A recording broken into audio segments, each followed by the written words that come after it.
tú eres de esas personas que en tu familia, tus hijos menores entre 8 y 18 años te levantan la voz, te insultan, de pronto te dan uno que otro manotazo e incluso te gritan delante de otras personas que sean ajenas a la familia, entonces este tema es de tu interés. Este tema es de tu interés porque estos niños probablemente en la adultez sean esos niños, si no se corrigen a tiempo y si no se toman medidas preventivas, puede ser que estos niños en la edad adulta golpeen a las mamás, en especial porque son las personas más vulnerables para con ellos, en especial si viven solos con ellos en la vida adulta. Son personas que pueden no solo violentar físicamente a la madre, sino que incluso pueden cometer violencia sexual e incluso atentar contra su propia vida y, en los peores casos, asesinar a la mismísima madre. ¿Y cómo es que se va formando una personalidad o un perfil de este tipo? Vamos a ir revisando cada uno de estos puntos de manera muy breve. En primer lugar, el perfil de menores que violentan a sus padres, vamos a conocerlo mejor como violencia filioparental. Esta violencia filioparental consiste en que los niños tienen algún perfil muy específico que se va generando por historia de vida.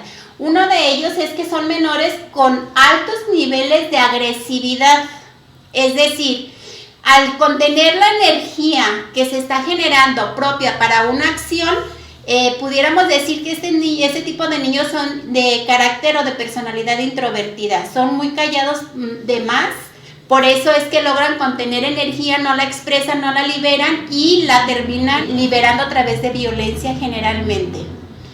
En el siguiente punto descubrimos que tienen dificultades de aprendizaje y adaptación escolar, es decir, son niños que han generado historia de frustración escolar. Tal vez te ha llamado la atención que cuando te cambias de domicilio y se ven en la necesidad de cambiar a los chicos de escuela, son niños que se les complica la adaptación, que generalmente de entre un cambio y otro bajan el rendimiento escolar, generan conductas violentas dentro de la escuela, dentro del grupo, que de alguna manera les afecta emocionalmente. Esta desadaptación ya está sumando a este perfil de violencia para con los padres. En especial, no se olvide que es con la madre. 3. Tienen por lo general bajos niveles de autonomía. Es decir, esto es el reflejo porque durante los ciclos vitales la madre no le permitió independencia propia. Es decir, niños que probablemente 5 o 7 años y todavía les hacían las agujetas de los zapatos, los bañaban, no les permitían cambiarse por sí mismos.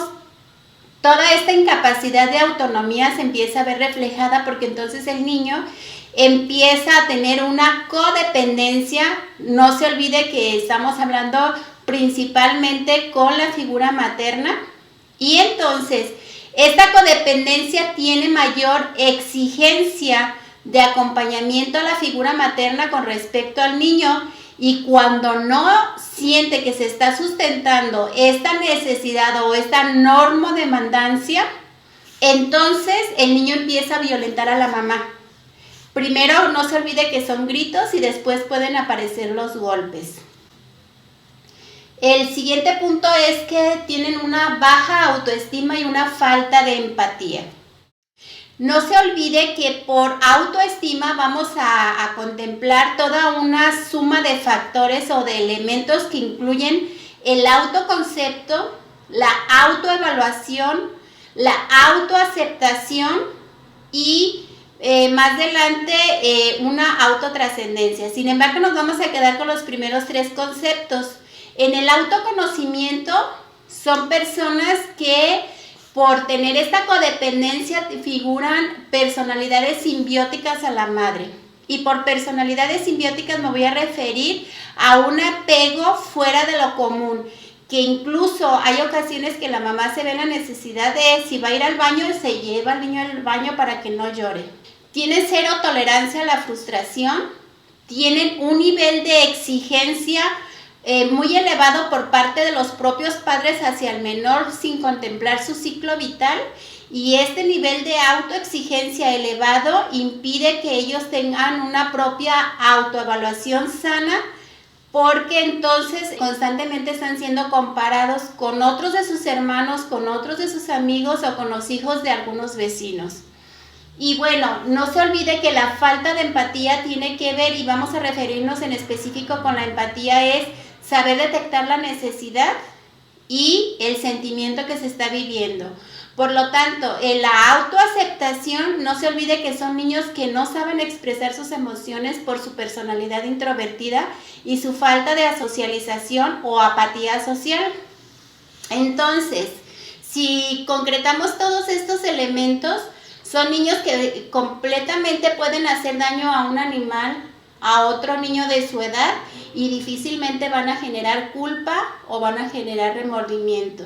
Esta es la falta de empatía principalmente que se manifiesta en estos niños. Son niños con una estructura familiar monoparental.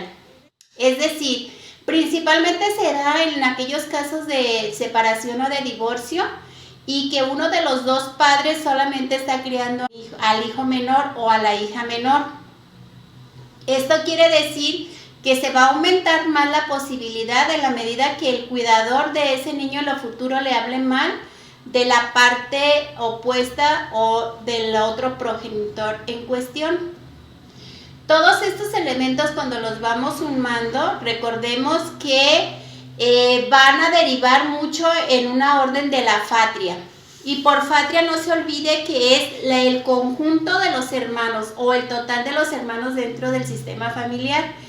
Se da sobre todo con los niños mayores en la casa, porque estos niños aprenden a tener el rol y a hacer el rol de los padres de los niños o de los hermanos menores, porque en los casos de separación el progenitor cuidador, que generalmente es la mamá, tiene que salir a trabajar. Sin embargo, esta inversión de roles, que también es otro elemento que suma para este perfil, quiere decir que ese niño se está haciendo cargo de los hijos menores, está tomando decisiones a sus cortas edades, se le está consultando como si fuera el jefe de la familia o la jefa de la familia, y no negocia, impone sus puntos de vista y son aceptados generalmente por la madre, por el temor a que no se haga cargo de sus responsabilidades que momentáneamente y por circunstancias e historia de vida se ve obligada a tener que dejarlos bajo su cargo. Este es en el mejor de los casos. En el peor de los casos, no se olvide que cuando estas situaciones suceden, generalmente se dejan expuestos los hijos a la educación de los abuelos, en este caso de los que sean más cercanos, paternos o maternos. Entonces termina habiendo una inversión de roles, porque el hijo ya no es el hijo, ahora es el papá de los hermanos menores. Los abuelos ahora ya no son los abuelos, son los papás del niño, y lo que debiera de ser el papá o la mamá del niño termina siendo hermana mayor de ese niño. Entonces todas estas inversiones de roles generalmente tienen una violencia intrafamiliar.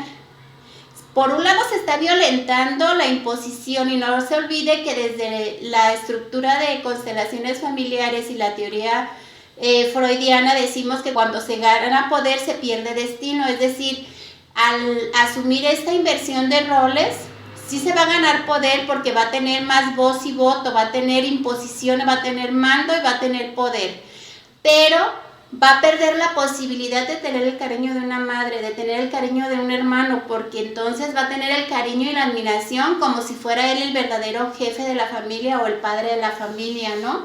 O la madre, si estuviéramos hablando de niños. Entonces, ¿cómo podemos prevenir todas estas situaciones? Revisa si por necesidad de historia tienes que salir a trabajar y los tienes que dejar al cuidado de terceros. Es importante que aún así no renuncies a tus roles, no renuncies a poner límites, y que sea necesario que pongas y sobre todo supervises cada una de las acciones y de las compañías con las que tu niño o tu niña se están viendo inmersas. Esto es muy significativo, ya que la falta de supervisión también nos da la posibilidad y la vulnerabilidad en estos niños en que sean influenciados por niños también de origen de violencia intrafamiliar y posibles abusos sexuales. Por lo tanto, no olvides nunca anunciar una sanción que no vayas a cumplirla. Es importante cada vez que anuncies una sanción cumplirla, porque cuando la omitimos, el niño empieza a ganar poder y va imponiendo. Si ese niño, tú notas que tú ya estás negociando o estás sometiéndote a las disposiciones, es un buen momento para poner un alto y empezar a marcar límites. Espero que te haya servido esta pequeña cápsula y no olvides comentarnos, compartirnos y activar tu campanita.